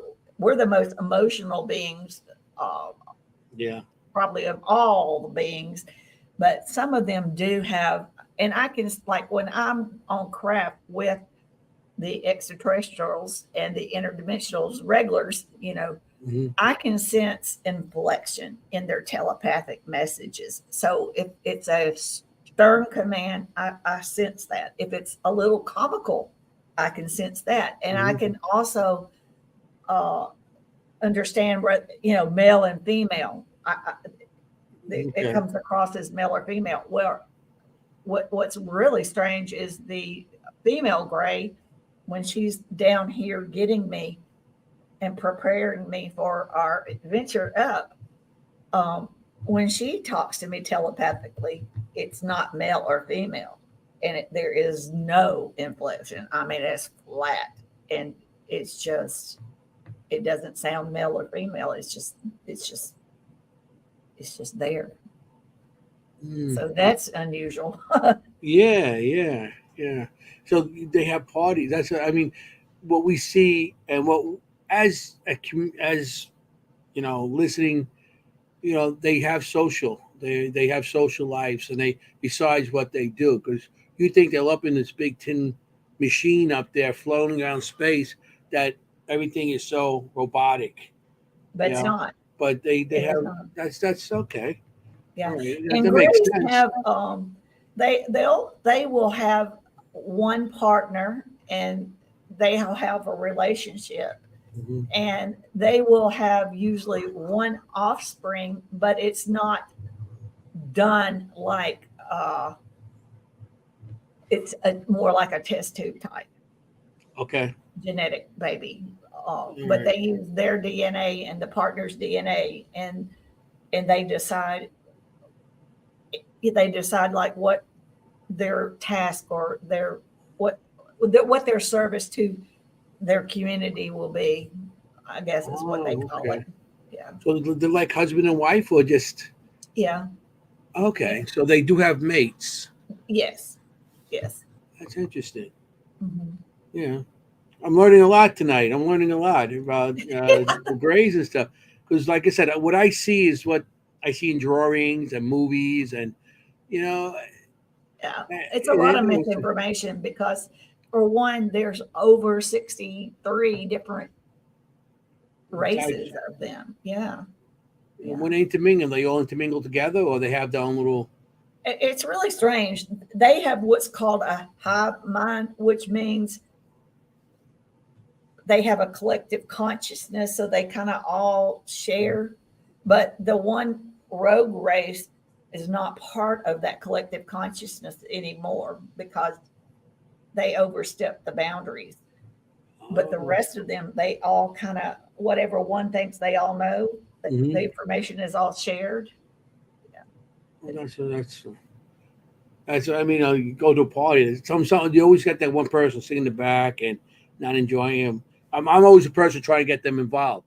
But the way they sound, like you go to the party, everybody's involved right off the bat. You don't, that sounds interesting. Wow. Yeah. Like I said, I'm learning a lot tonight. Maybe they'll take me up there and have a party with me too. That'd be cool. I tell you that I think the best way, if you truly mean that, is to meditate with pure intention and ask for positive face-to-face contact, ask for patience, which they would give anyway. But, they're not going to push you any more than what you can handle. They know what you're thinking. They know. They know. So, but if you're willing to try, I'm sure they're willing. They're open to. That's interesting. To make that happen, because their goal is to interact with us and be part of us. But we have to want that. They're not going to force themselves on us. They are not here to take over or control. They are here to assist, give a helping hand. So, just assist with this. Yeah. I watched that show. What do you call it? Oh wow! I just went blank. Senior moment. I just got a senior moment. Oh boy, hey, Skinwalker Ranch. And I watched that, and I was like, all the things that they're doing, and they're to me, they're going that extra yard to see if there's anything out there, and how they shoot rockets up, and they shoot to the away from something like this, like there's something in that space, and they had so many, like 30 feet up, 40 feet up, and there's something in that space. Even the helicopter was flying, and all of a sudden it got pushed over like there was something there, and they had radar. Yeah, those things are real. There's vortexes. The Earth has different grids. I know that even if you just look, it's unusual, like the way that all the pyramids are placed, like for one, every one of them has like a water system under it, way down deep under the ground. And they're all in position to the Orion's belt. So there's things about our planet we don't even understand, So, and there's a lot about our ocean floors that we have never even explored. Yeah. So we see more out of space than they're under the water. Yeah. And it's strange too that we know more about space, I think, than we know about our own oceans. Yeah. Maybe there's something behind that also. You never know. Exactly. And there's a lot of things about Antarctica that seems like they don't want us to know. I mean, and there's more than one place that is a no-fly zone. There's got to be reasons for that. Yeah. There's something there that they know, but they don't want the world to know. Yeah. There's some place if you go on Google Maps and you go into that region and you'll see everything around it, but that one area is all blacked out. Yeah. And there's so many of that, and like I said, there might be something behind that. I don't know. I really think the government has something to do with all that, interacting with, and they make deals here and there, and I think they have. They're sitting on some technology and stuff. So yeah. And I think now a lot of it, the problem is that the government in the past did some agreements or treaties with some fractions of extraterrestrials, and they didn't necessarily stick to what they were supposed to. So now our government doesn't know who to trust. Okay. You know, they don't know. So, Well, you what do know, you think about Area 51? it's real. It's real, There was a crash. Yeah. and they There actually. was more than one crash. There were several crashes. Oh, really? Yeah. And the only one was reported. The others were, but they weren't, they didn't hit the mainstream media like the one did.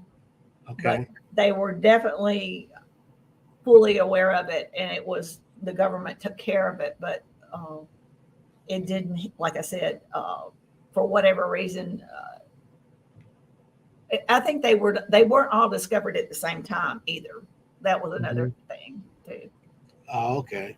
I Yeah. mean, it's yeah, and they said that they actually had bodies and they had them, and they were looking at, uh, you know, that's interesting because I figured, if the government had the gray bodies, I think the grays would say, hey, let's give them back, especially if you're so family oriented, like I want my Well, body back, the So, story is that there were bodies, but there was a couple that were alive, and at least one that stayed alive for a while and helped the Mhm, government to uh, gain technology. But it took a long time for them to learn to mhm, communicate with him, you mhm, know.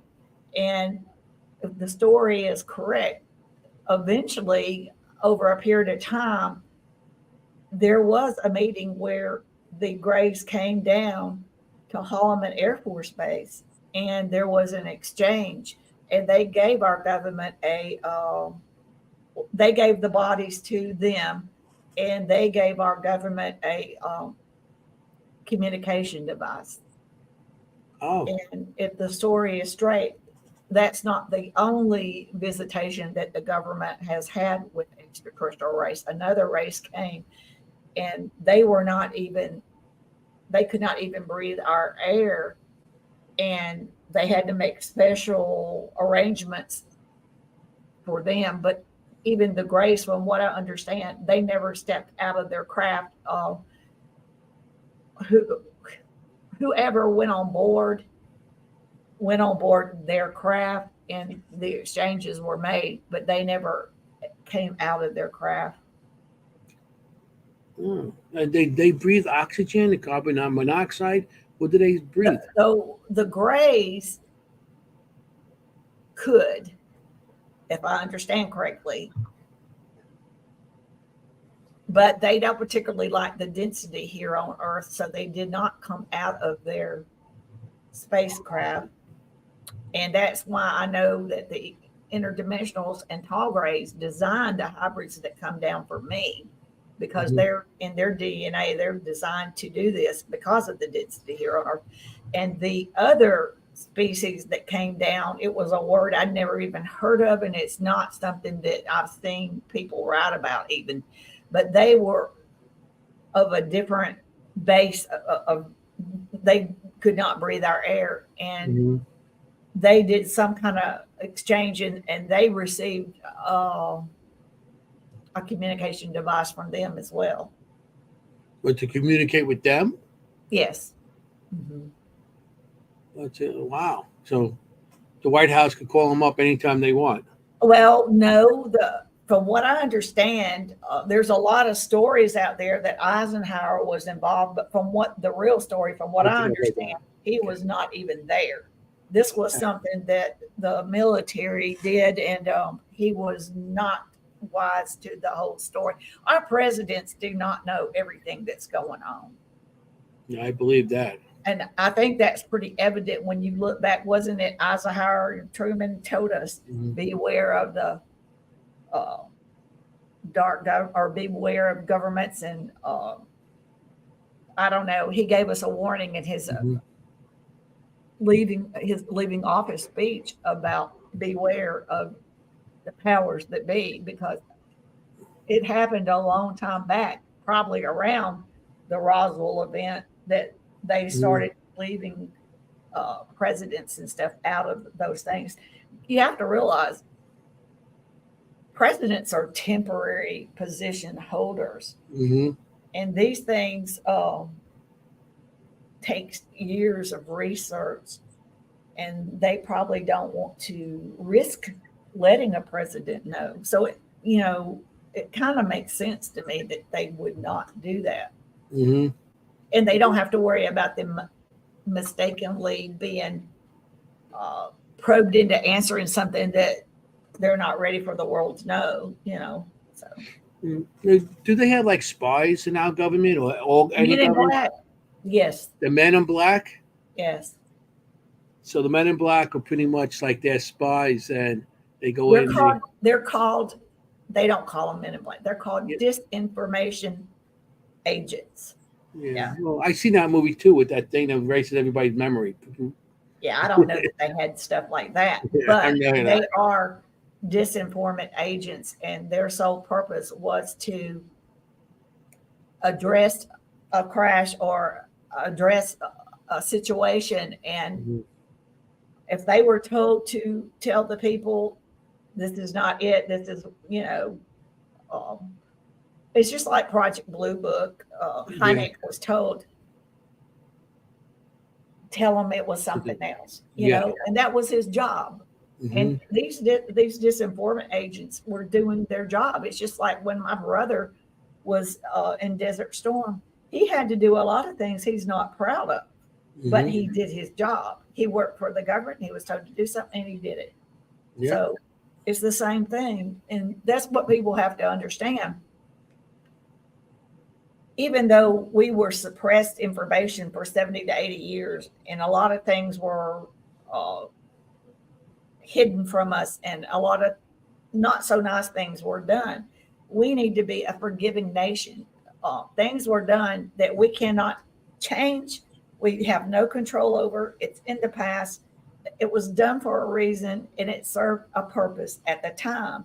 Hmm. And we have to be a forgiving nation and understand that it, we are here today because of the things that have happened, whether it was good or bad. We are here today, and it's what we do from here out Hmm. and our behaviors that matters, not anything that's happened in the past. That's in the past.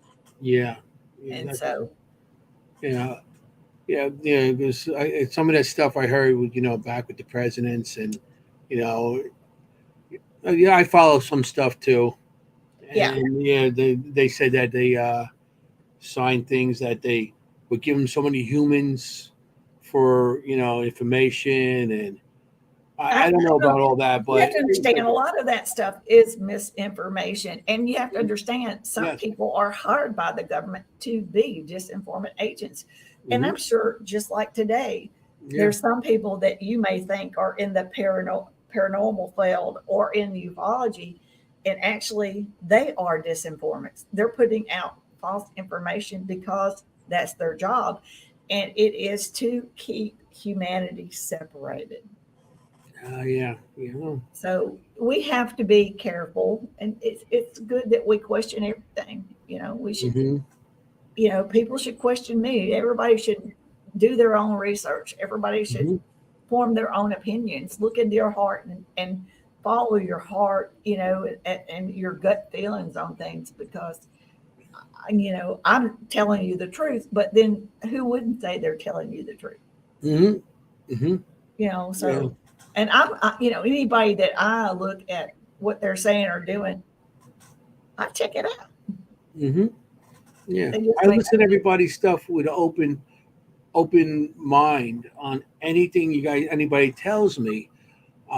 Because as a doing what I do as paranormal, you know, people, how people very much want to judge you right away and disapprove. It's like they look at you like, oh, what's wrong with you or something, and you got to look at it with an open mind and just open up and just, oh, all right, that could be, and if absolutely somebody's telling you a story, that means they believe in it. They actually believe in it. They're not making it up just because they believe what they see and what they've been doing, you know. exactly. Yeah. So yeah, you have to go So with an open mind. And we have to also keep in mind that some people believe in something so much, to them it's real, but it may not be. So that's why we have to use our own intellect, use our own mind, and not be swayed. We need to do our own research. We need to know in our hearts the truth about things, Mm-hmm. and we've been lied to for so long. Mm-hmm. Nobody knows what to believe. Yeah, So yeah. They just want you to believe. It's like if they keep us apart, it's like a hand. Your fingers all apart. You slap somebody, it stings. But yeah, you get everybody together, all the fingers. Now you got to punch. It's stronger. They don't want it stronger. They want it individually. right. They don't And want you it. think about this: It doesn't matter what. humanity as a whole is a whole big number. Yeah. No, there is no stopping humanity once we all come together as one. Mm-hmm. It's unbelievable. It's a A lot beautiful strong. thing. Yeah. Very strong. We could be strong as a nation. We could be strong as everything. You know. Hmm. It's we got like another couple more minutes, whatever. Okay. Do you want to? How can people get in touch with you, or do you have a website? Do you have anything? You know. Yes, the website is timefordisclosure.com, and I have a Facebook group that's time for disclosure slash we have never been alone slash we are the disclosure. I truly believe that. So yes, and I belong to a lot of extraterrestrial consciousness, paranormal, all kinds of sites, remote viewing, all these different sites, and they're all wonderful, and they all cooperate and work together and support each other. So I encourage everyone to check them out. It's good about giving you good resources to learn things, good resources if you want to find meetup groups or find groups that get together and share information, or groups that just locally or even Mhm. Zoom or whatever get together and communicate with one another. It's excellent resources for that. And I try to have a little bit of all that information in there. And also for people that might have some mental issues with understanding some of this, we have places where you can seek therapists where to help you to understand some of these experiences, on whether you feel like it was good or bad, or just Yeah. figure out what it was. So we have there's sites that help people with that too. So it's just endless, and it's beautiful, and it's just, I think it's a wonderful thing for anyone. Yeah. I think that's wonderful that there Mhm. are people out there to help people understand.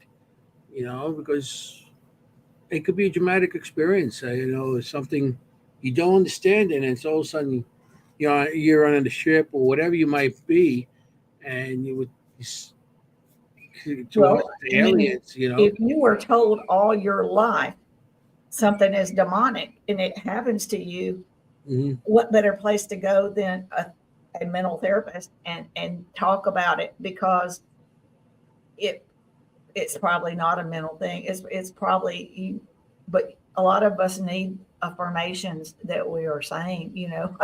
So, and people can go to these places and you're not judged. They're used to having thousands of people with these questions, because it's a strange world we live in. Hmm. And it's going to become even stranger the more that we go through disclosure, and the more that we reach higher consciousness and our awareness opens up. We're going to see more things, we're going to Hmm. experience more things, and everybody needs to know that it's okay to go and seek a little help and ask information. That's what they're Yeah. there for. Yeah. Yeah. Yeah. I remember. I went through a long time with you not be allowed to talk. Like I said, I started seeing stuff when I was at the age of 3 and everything, and all the way up to like 2004 when the paranormal shows started coming on. Really couldn't talk. You did talk, and you got judged and everything. After 2004, it started opening up a lot, and I felt that when I started going to the paracons, and I'm active in the paracons. I get tables there and everything, and I meet all the people. But when I started going to a Paracon, my first Paracon was what was it, Hudson Valley Paracon? I forgot which one. I've been to so many, but the first time I walked in, I had all the same people, and I could talk to people, and it felt like a thing coming off my chest because you're talking to people that know what you're talking. They're not judging you; they're listening to you. They're not giggling behind your back or giving you a twisted like look or anything when you talk about it. So it was such a great feeling. It So is. when you have somebody like a therapist or somebody to talk to about what you guys experience, Mhm. being that must be great because I would love to have It that. is. And there's all kinds of Zoom meetings where people can come together Hmm. and you can use your camera or not use your camera, until you get comfortable. You can just approach it any way you want to. So yeah, there's a lot of opportunities, and I think people would enjoy going to these Hmm. conventions you're talking about too, because Yeah. nothing better than meeting like-minded people Hmm. and having those opportunities. It's like taking a chip off your shoulders. It Yeah. really is. Yeah. Anybody with those experience in the audience, I know that's on the East Coast by where I am. We have Pine Bush, and Pine Bush has the UFO Paranormal Museum, and every year, I think it's in June, they shut down the whole street. It's all got to do with the more with aliens and UFOs, and then they have the museum has it in the location where they actually have all the people that write books and experienced, and they come there and they give a seminar, which is I think is great because when I first went there, I didn't realize how many, you know, I- you know, I do what I do, people do what they do, but I didn't realize how many people that are into it and they stargaze all the time and Oh yeah. they got these cameras. I mean, they could take pictures of a fly on the moon's butt. That's Oh, it I zoomed know. Yeah. right in. It's like, And whoa, computerized. Yeah. yeah, They, some computerized people and got a lot of everything. money invested in that stuff, and it's Yeah, I amazing. mean, it's very interesting. It's very Yeah. interesting. So that's what I was like when I first went there. I was like, wow, the paranormal or but it was UFO stuff, and I was like very happy to be part of it. We went there and my friends were talking there and everything. So it was nice, a nice little It time. is fun. Yeah. And then you got the guys walking around with the like the like they're all dressed up in the like they're grays or Oh some yeah. kind of aliens or something like that. And of Yeah. course they're green, but they walking around in Yeah. suit and everything. So it's nice. It's Yeah. nice. So I like it when it's more, for me. I like it when it's more intellectual, and you go to listen to the speakers, hmm and you see the science of everything. yeah, Because yeah, there's definitely a science side of it. yeah. Yeah, That's where they have the separate area where they have people speaking about the that would be stuff and fun. everything. Yeah, But then they also have the street closed down, and people put tables out yeah, there. where they just have fun. Yeah, Yeah, yeah. But that's how you get people to come in. They come there for the tables and all these little gadgets they could buy, whatever they could buy. But then they get to see the conference or people selling books or people experiencing things or you know, well, it's like dipping your toe in a pond and yeah, realizing, whoa, that feels nice, and then it just expands. You get real exactly, interested in it. exactly. Yeah. And gives people a chance to talk about it. Like I said, I never talked about my experience, and it's not like, and it happened like right before. I told you with I lost time on the highway. I was on exit 60, and next thing I know, there's a lightning storm in front of me, and I'm on exit 40, and I'm on a highway, pouring rain, everything, and I lost time. And then when I got there, my GPS says I got another half hour added onto Wow. my time to get Mhm. home. And I think, how did I get here? It was a crazy time. I Yeah. never talked That about is. though I went to this the festival, the UFO thing in Pine Bush, and that was to me that was like I That's didn't think awesome. anything of it. I didn't think Yeah. anything of it. Yeah, that's neat. Yeah. So I want to thank you for coming, for Thank being you on for the show. having me. Yeah, You this is know, very important to me. Like I said, this is not about me. This is a worldwide phenomenon, and this affects humanity all over the world. And I truly think all of human beings are the disclosure. We are the disclosure. We're very unique and very beautiful beings, and we live on a beautiful planet, and we have everything in the world to look forward to, and we're all a part of it. So I think that's really special. yeah. I just Ronald, the guy who runs all this with the show and everything. He's in all that UFO stuff and everything, and he's going to Pine Bush. So June 1st, it's on in this year. The Pine Awesome. Bush. Send me the information on it. Yeah, I mean that's awesome. It's a nice little. It's fun. It's in Pine Bush, New York. So Ron drives 25 hours. Where's he coming from? What? Oh, Missouri. And he drives across the country just to get to this thing. It's 25 hours for him to drive. Awesome. Yeah. He gets there. And then he stays with a couple of people there. But it's a Missouri. Yep. Awesome. So, Yeah. I have my mother and father live in the state of New York, and my brother lives in the state of New York. So, yeah, that's I'm good. going to visit. I don't remember exactly when we talked about, but yeah, that would be cool if I could.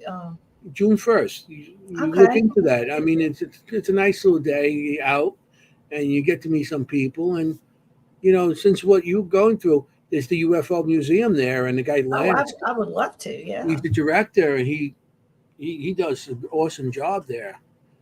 That would be amazing. That would be neat. So Yeah. shoot me a little message and remind me of the date if you don't mind. Yeah, sure. I'm going to have to go this year now. Right. Yeah, you committed. If you're there, that'd be great. Well, we meet. Yeah. That'd be great. We meet in person. Yeah. I want to try the cannolis. Get the cannolis. Hey, you gotta bring them up from Brooklyn over here. From Queens. Oh, Queens cannolis, and nothing in the world like them. Oh, that sounds good. Well, it's supposed to be even Sicily or Italy. It's a different story. Yeah. So, like I said, thank you again for being on the show. I appreciate it. So I want to say thank you everybody for listening tonight. I want to say thank you to everybody who's in the audience. Todd and Camellia. I always call it Camellia. Chameleon. I always make up. If I can't say the word, RJ. Oh no, that's RL. Oh man, my dyslexia is not helping me right now. And Jenny and Ronald and everybody that stuck through tonight, Bobby. And so I want to thank everybody for coming. This is Dimensions of the Supernatural. And I just want to tell you, everybody, you want to be safe out there. You want to look for ghosts. You want to be a ghost. And here's... Hey, how you doing? Yeah. Forget about it. Good night. Thank you for coming. Bye.